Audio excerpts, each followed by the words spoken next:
Welcome back to I'm Still Here. I'm Heather. And in 1998, I was diagnosed with stage 4 breast cancer at the age of 26. It changed everything for me, but I'm still here. And today I'm so excited that my friend Jeanine and I finally connected. It's been my fault mostly, I got to say. But Jeanine is the founder of Little Pink Houses of Hope. And I can't wait for you guys to meet her and hear more about her. So welcome to I'm Still Here. Awesome, Heather. Yes, it has been way too long. And if we're going to blame anybody, yes, I'll blame you. How does that sound? No, no, no. We're both just so incredibly busy that it's hard to make things work. But yes, I'm Jeanine Patton Coble. I am the founder and president of Little Pink Houses of Hope. More importantly, though, I was diagnosed at 39. I'm a breast cancer survivor, thriver. I'm a mom and a wife and just a awesome friend, and I'm just everything else but cancer is a huge part of my life. So let's start by talking about your life maybe before cancer. What were you doing before cancer entered the world for you? So I had been a teacher, a high school history teacher by trade for years and years and years. Mhm. And right before I was diagnosed, I became the curriculum coach for the state of North Carolina for history. So I traveled all over the place, very type A person. Mhm. Like, I'm not going to say I was trying to keep up with the Joneses, but I was going to make sure the Joneses were my friends, kind of thing. Sure. Um, and just in that world of being a mom, my son was 11 and going to basketball games and carting him from point A to point B and just super ultra busy, super stressed out. I was stressed out about everything on the planet. Was And cancer a concern? no, no, no, no, no. Had no cancer history in Yeah. my family whatsoever. Cancer wasn't even a blip on my radar. Mhm. Um, I think I knew what Relifer Life was, but that was about the extent of my foray Yeah. into the cancer universe. So yeah, just stressed about life, and I, if you ask me, that's Mhm. probably what turned it on. Okay. I'm one of those people who believe we all have it in our bodies, and Yeah, it's for just a sure. matter of whose gets turned on and whose doesn't get turned on, and God bless the people that it doesn't get turned on. Yeah. So yeah, but no, I was just moving and shaking, starting my own business. I was doing everything except having time for cancer. So how'd you find out?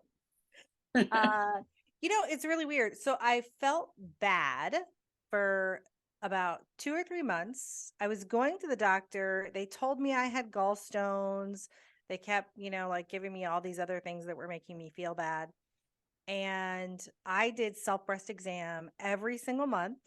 Okay. Um, Hilarious story there about a nun when I was in high school that uh looked at my boobs and went like this and said, "Ooh, with those boobs, you're going to be the one who gets it after after Oh a self breast exam." my gosh. Um, yeah, health department visit. So I credit that crazy nun for creating the person that I am with like feeling so ridden with guilt that I better do this self breast exam every month because I might be the one who gets it.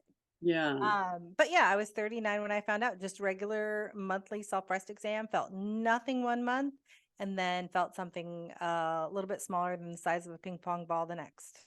Wow. So yeah, so in this space that I live in now with breast cancer, I'm all about self breast exam and young people really knowing their bodies so that they can have a little bit more control Yeah. in a world where you feel like you don't have control anyway. Yeah. So when you found out you were diagnosed, what was your stage? Were you I was stage 3C, Mhm. then had surgeries, then went on the heart transplant list because my heart was failing, then did radiation and then more chemo.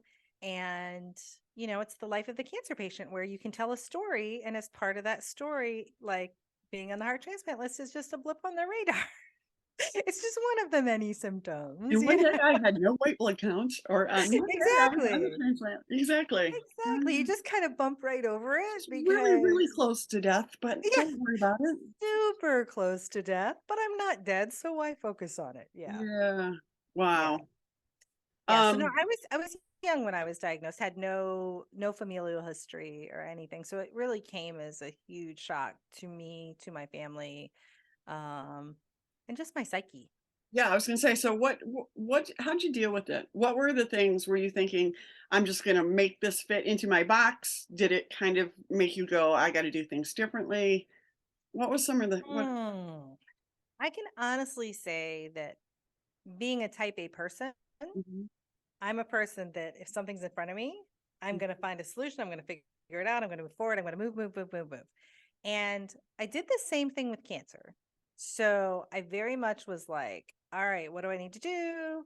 I surrounded myself with great doctors down at Duke who specialize in people under 40. So I felt like I was in the best hands possible and just kind of gave over to becoming the person I needed to become, which for me, realizing the stress component, I had to kind of start to try to get rid of stress in my life, which now 13 years later, looking back on that, I probably need to do a revisit of that.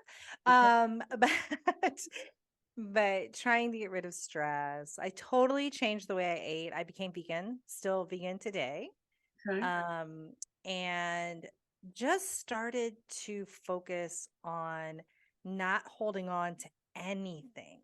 okay, So, not holding on to physical possessions, not holding on to grievances, not holding on to mhm, blame, not holding on to shame, not holding on to, just everyday average things where like yeah, somebody ticks you off and you hold on to it. And yeah, now I'm like, here, I'm going to say what I'm going to say. And if you don't like it, that's yours to keep. Like, I'm good. okay, And that made a huge difference. I mean, I have to say, that's one of my bigger lessons in all of this is like, I'm going to say what I'm going to do because I'm not going to carry anything that's going to get me sick again. yeah.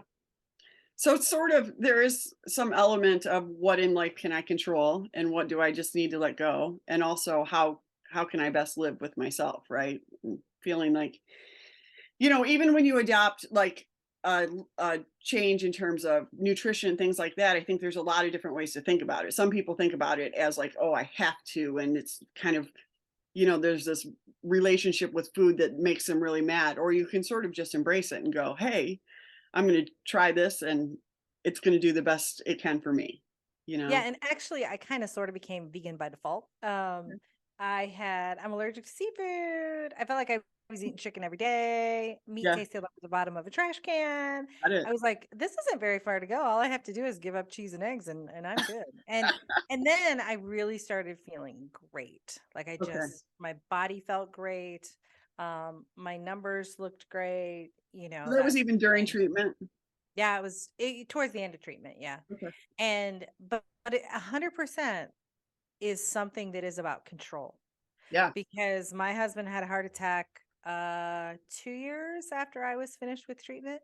Hmm. And I found myself like things in my life were spinning out of control just because I was so worried about him. Yeah. And you vegan, you can eat good, but you can also eat pretty shitty as a vegan. Sure. Absolutely. Oreos are vegan, I That's can. right. I always think about chips and salsa. Just you can still Yes, chips and exactly, salsa. exactly. Yeah. So I found myself like just losing that piece of control. And so I stopped being vegan for probably about 2 years and then started it again and have been doing it for multiple years now. And it's interesting because my husband is now sick again and I find myself almost getting back into that pattern. I'm having to stop myself because I know what it is. It's so Yeah. tied to like emotion and that sort of thing. Yeah. Yeah. Well, I think we as humans all have things that we head towards to help deal with stress. And I mean, if eating well is one of yours, that's not a terrible thing, right? Like, I mean, we all need Yeah. control at different times in our lives, right? That's Yes, correct. so. Correct. All right, so you're going through treatment, Mhm. and I tell me how this little thing called Little Pink. came about. This little thing called Little Pig. Yes, I love that. That's such a great segue. I probably should have named it at Big Houses of Hope, Big Pink Houses of Hope. Yeah, so I was never a person who was religious in any way. I was brought up Catholic, but kind of shied away from, not shied away, that's totally the wrong word. I was brought up Catholic and then rejected basically half of what the beliefs of the Catholic Church are. And so right after I was diagnosed, I went for a run to try to figure out exactly how to tell my son I had cancer. And I ran across this old abandoned compound of houses. And it just piqued my interest more than it did anything else. Mhm, And I kind of ran around it. And then I was like, okay, girl, get back in your head. You got to tell your kid you have cancer later today. Like, come on, come on. mhm. And as I was running away, I physically was hit with like, ugh, like right in my chest, to the point where I went down on one knee as I was on this run. And it was you got to create a place like this for cancer patients to come. Wow. Wow is the right word today. Mhm. On that day, that was not the word that was Swear on this used. podcast, it's okay. Yeah, the word was more like holy shit. Yeah. Um, but what happened is that I actually didn't process it at all Mhm. because I had just been diagnosed literally the day before. And I thought to myself, oh my God, they have checked my boobs, but they haven't checked my brain. Like I have a brain Right. tumor. Like I know I have a brain tumor. Get me back into a scanning machine. Like there is no way God is talking to me. And the funny thing is when he talks to you, he talks to you and he just keeps knocking and doesn't let you go. So I spent the next year of my life going through treatment and he kept knocking and weird coincidences would show up on my doorstep that I was like, oh, just stop, please stop. Just don't ask me to do this. It's too big. Yeah. Honestly, that's really where I was. I was like, I am just trying to stay alive. Like, I can't be doing stuff for other people. Right. Like, I'm just trying to survive. Right. And he just kept knocking. And, at one point I went to my pastor and said, hey, and I mean, I'm lucky my pastor even knew me because I'm a person that would literally show up every now and then. Yeah. Um, but he said to me, he's like, God doesn't call 10,000 people to do one thing. He calls one person. So are you going to listen or are you going to not listen? Mhm. And I was like, I came to you to get out of this.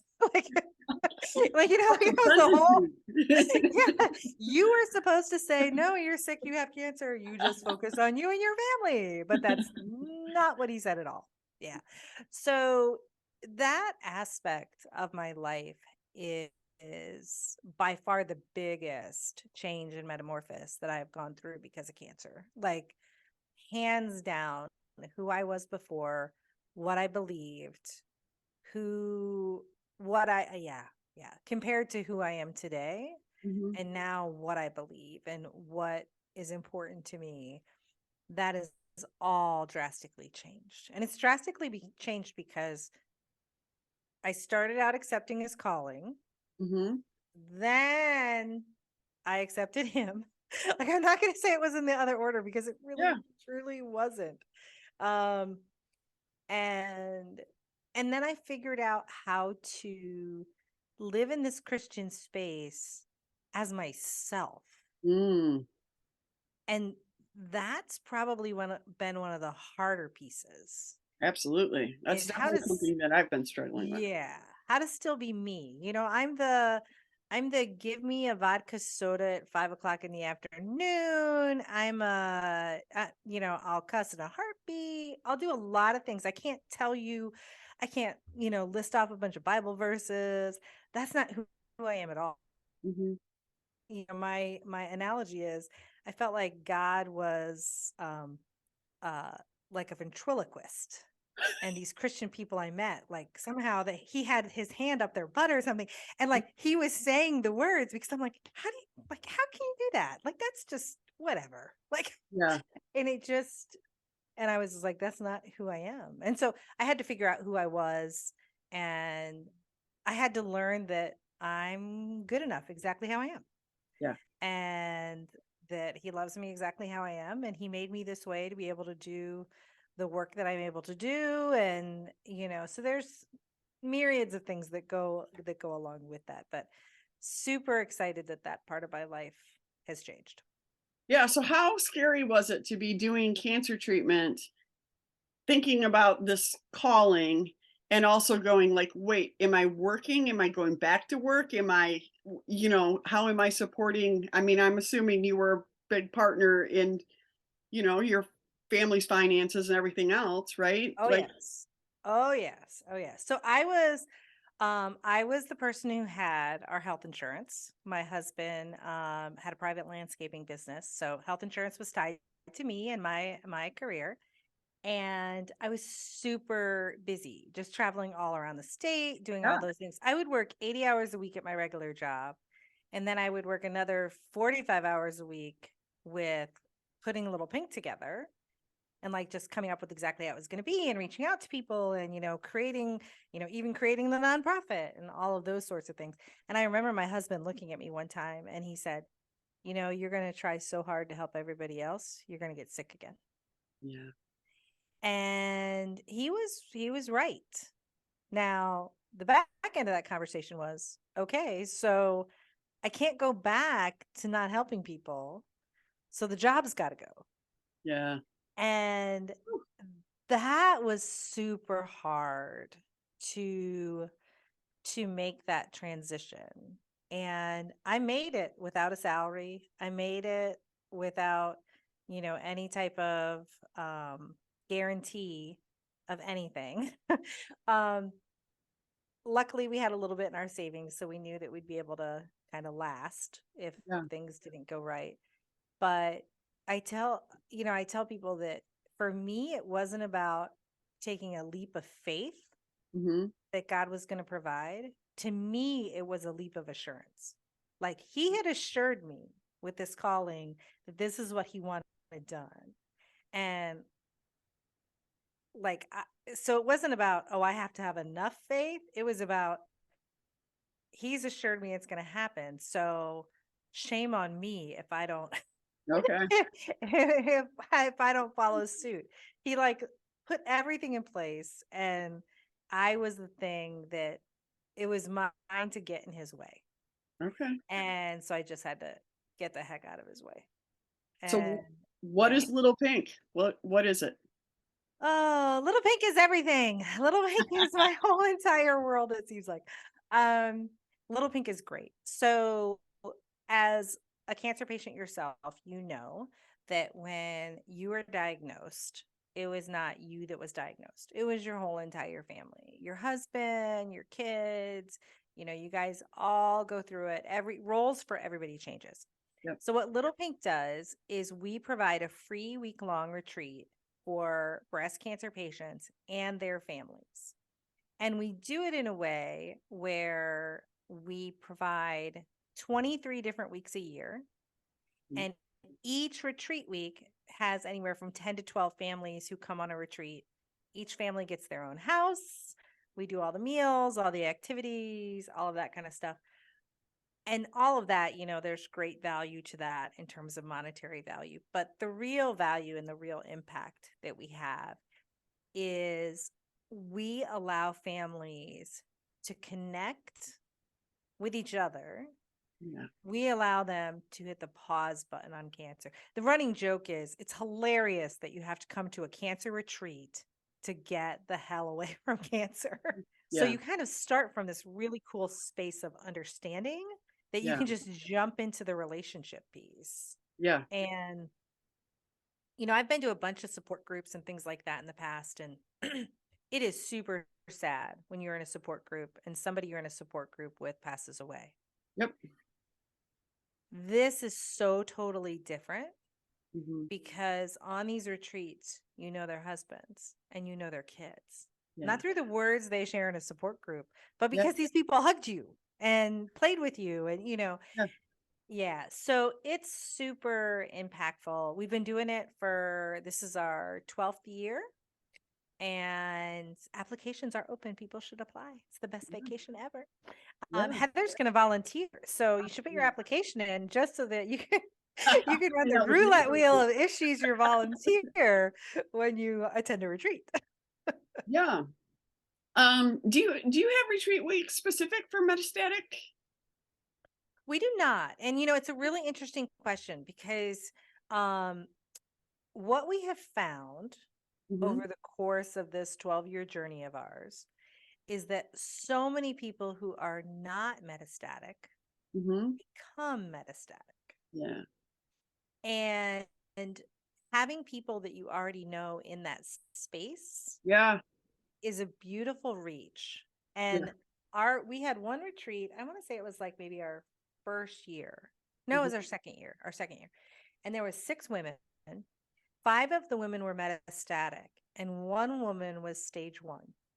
Oh, wow. And so everybody on the retreat was like, oh, this, bunch of stage 4 people, we might lose somebody, etc. The person who was stage 1 Hmm. died the very next year. She became metastatic and passed away. And every other stage 4 person on that retreat is still alive. Yeah. This is like 12 years later. Yeah. And so yeah, so we have found that mixing Hmm. has been very good. And we have a lot of our metastatic people have given us feedback that they actually really appreciate that it's not just metastatic, even though I know there is a push for just some metastatic things for people. Um, it's been good, I think, for a lot of other reasons. Yeah, I can see both. I mean, I think I understand because the gravity of like being stage 4 is a lot, Mhm. right?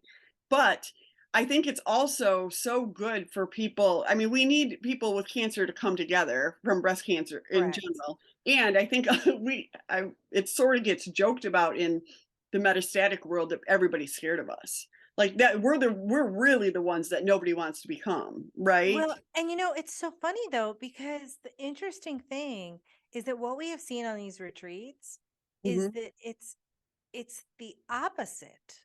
That's awesome. It's not so I've often wondered how much of the metastatic that feeling of the other people are scared of us Yeah, is some of it might be a little bit self-imposed. sure. You know what I mean? Like because you don't want to be metastatic and Yeah, you don't want other people to. right.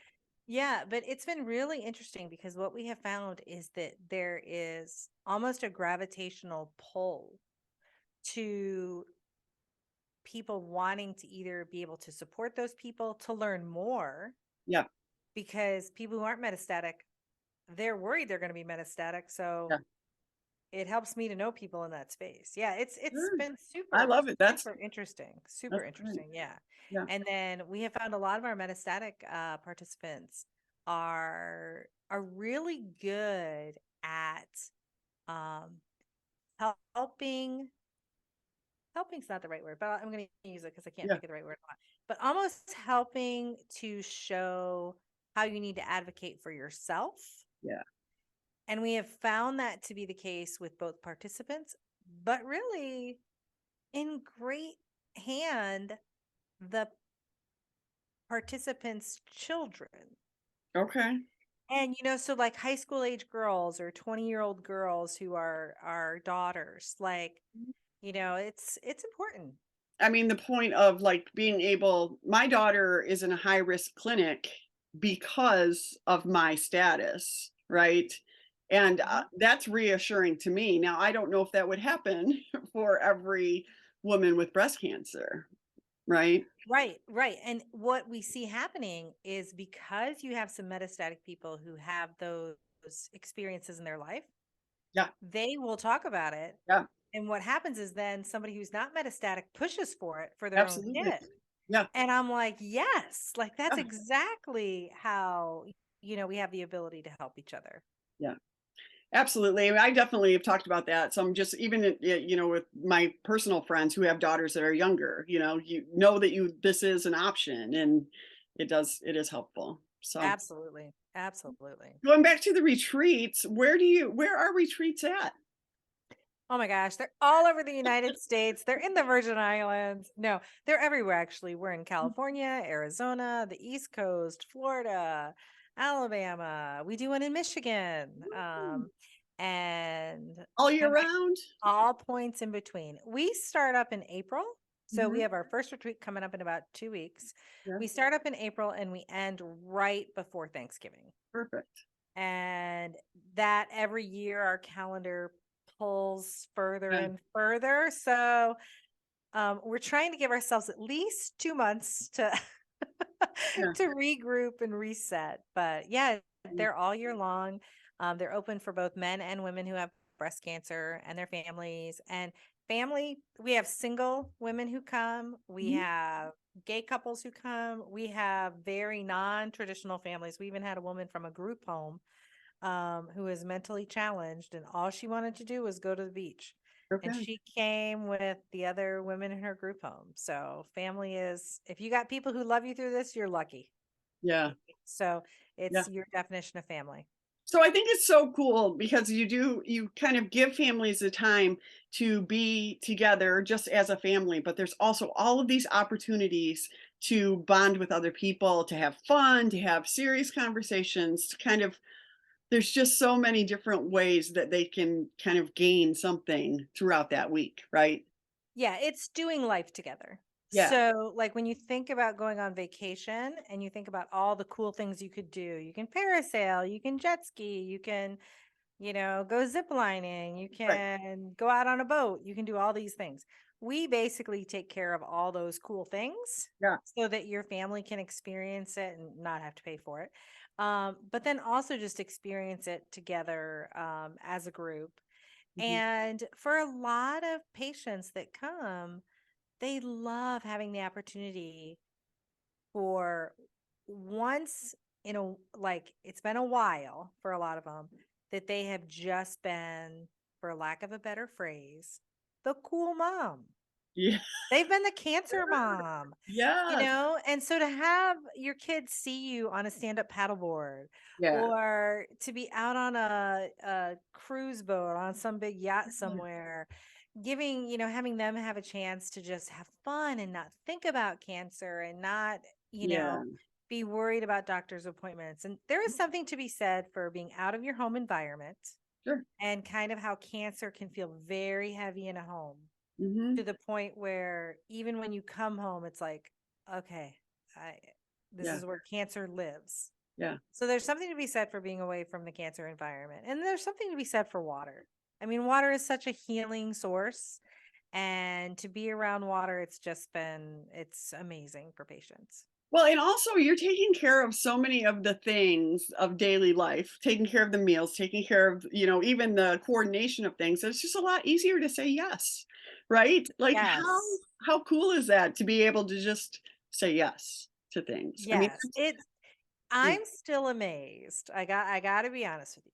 I'm still amazed that somebody gets an email that says you've been accepted into a retreat. Mhm. And all you know is that you're going to, let's say, Key West, Florida. Mhm. We don't even tell them what house they're staying in. Like, there is such a level of built up trust. Yeah. Um, Yeah. but it's needed because if not, your planning brain takes Yeah. over. So do you just give people a packing list? Yeah, yeah, pretty much. You need closed-toed shoes. We'll tell you why later. Uh, like, it's really a neat Yeah. experience when you think about, especially in today's world, how everybody Googles everything, and Yeah. you feel like you have to have all this information at your fingertips and everything else. And again, I'm still amazed because you and I both know you get this email and you say to your husband, "Hey, I got this trip." Yeah. And he goes, "Where are we going?" "Oh, we're going to Key West." "Where are we staying?" "I don't know." "What are we doing?" "I don't know." "Who's going to be there?" "I don't know." Yeah, I actually was thinking about my husband when you were saying that because it would I would be like, "I'm all in," and my husband would be like, "Wait 1 second." Yes, correct. Like, Which I love to do that kind of stuff to him, so that would make it even better, to go, "No, oh no, you don't it's get to know so everything." great. And thank God we have a footprint now on social media and everywhere. So people know we're real. But Yeah. like the first Oh, year, I had people coming to these retreats going, "Oh, we have a plan B. Like if this ain't real, or you're selling me a timeshare, or you're gonna try to evangelize me, like Yeah, I'm yeah, out. Like yeah, we're yeah, going to Florida, you know." yeah. So it's been comical, Mhm. but that experience is really, really cool for families. And I had this one I had this one family come, and we don't know a whole lot about them, just what they tell us. Yeah, And the very last day, this guy was like, "Hey, do you know who I am?" I'm like, "Yeah, you've been here all week. Of course I know who you are." yeah, He's like, "No, do you know who I am?" And I'm like, "Okay, who are you?"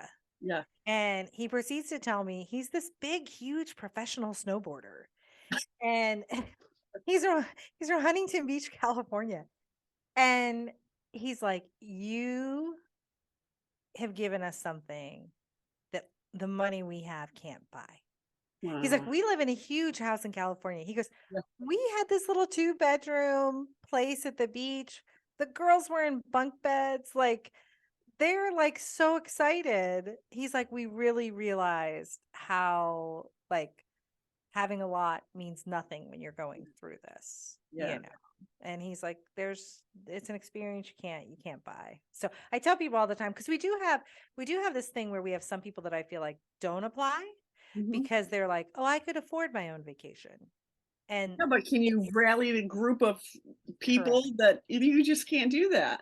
No, you can't. And you don't understand that just taking a vacation is not the same thing as what you get with a Right. little pink retreat. So we encourage everybody to apply, Yeah. whether you have means or don't have means. And, this year we've added travel. So for people who don't have means, we have Mhm. the ability to help get you there. Yeah. So it's an amazing, Yeah, crazy, and but pretty kind of darn good, lady. yeah, yeah, just building in that support for kids to maybe make friends with other kids and Yes. all of those things. How cool. I just kept thinking when you're talking about that too, like, you know, with holidays and things like that as they come and go. I just remember I mean, even I'm almost 25 years out and I still will get to a Woohoo to holiday. that, by the I way. know. I had to do the math. I was a year off.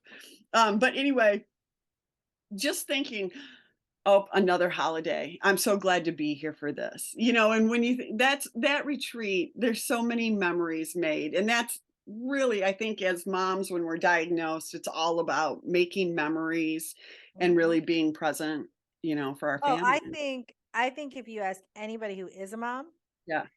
if you ask them what were you most worried about when you were diagnosed, Yeah. hands down, everybody answers is the same. I just want to be here for my kids. Yep. I Yeah. just want to be here for my kids. And Yeah. so what we're doing is we're taking that, "I just want to be here for my kids," and Mhm. we're giving you an amazing experience with your Yeah. kid. You Yeah. know. Yeah. That's so cool. Yeah. So blown away by what you've done and your ability to say yes to things and move forward with knowing that there's what the assurance you said that it's the right thing. It's a leap of assurance. Yes, it is. It's the right So, thing. It's the right thing. And you, my friend, deserve a lot of credit because for your listeners out there, Heather and I met when help shoved me into writing a book that was more about God and less about and less about everything else. So I give you a lot of credit in terms of helping me on this path initially, figuring out who I was. You were with me when I was still in that phase of who am I? Oh my yeah, we gosh. both I remember, I mean, speaking of busy, you were busy. You came in late that weekend. It was a writer's weekend, right? Yep. And we spent a lot of quality time figuring out maybe next steps and the paths have been different. We But did. yeah, tell us about your book. Oh, my book is called Struck by Hope. I love that book. Yeah. It was written at a time where it was designed for me to work through a little bit of the question I think a lot of us ask, like, am I good enough? Am I good enough? God's called me to do this big thing. Am I good enough? But I think as women throughout our lives, am I good enough in this role as a wife, in this role as a mom, in this role with work? Like, Yeah. and really kind of working through that so that that is not a dominant question that we ask ourselves, and we stop comparing other people to, who we think we should be, and just settling into the person God wants you to be and finding your way with that. So it's a great book. Every chapter ends with a couple of questions, couple of reflective questions that you can kind of dig into a little bit. Mhm. And yeah, I'm very proud of it. I love that's a great answer. I feel the same way. I mean, as a writer, I think sometimes when you've put stuff out a while back, you go, "Oh, I don't know if that's still me." And then for me, I just that was me then, and I will continue to grow, and the next book will be different. Yes, And correct. and it'll show the growth, and that's great. And actually, there's people at that spot the same as we all need Yeah, different things at different times. So 100%, 100%. Hopefully you have a new book brewing. I do actually. I'm in the process of a proposal right now. So Oh, you all heard it here first. Oh. so Well, anyway, I will sign up to buy it. You know I will. I enjoy everything that you write, my friend. thank you. I appreciate that. Well, I just want to say thank you so much for coming on. People can go to littlepink.org. Is that correct? That To is correct. to To both find. sign up, they can also sign up to volunteer. It's an amazing volunteer experience. It's a week-long volunteer experience.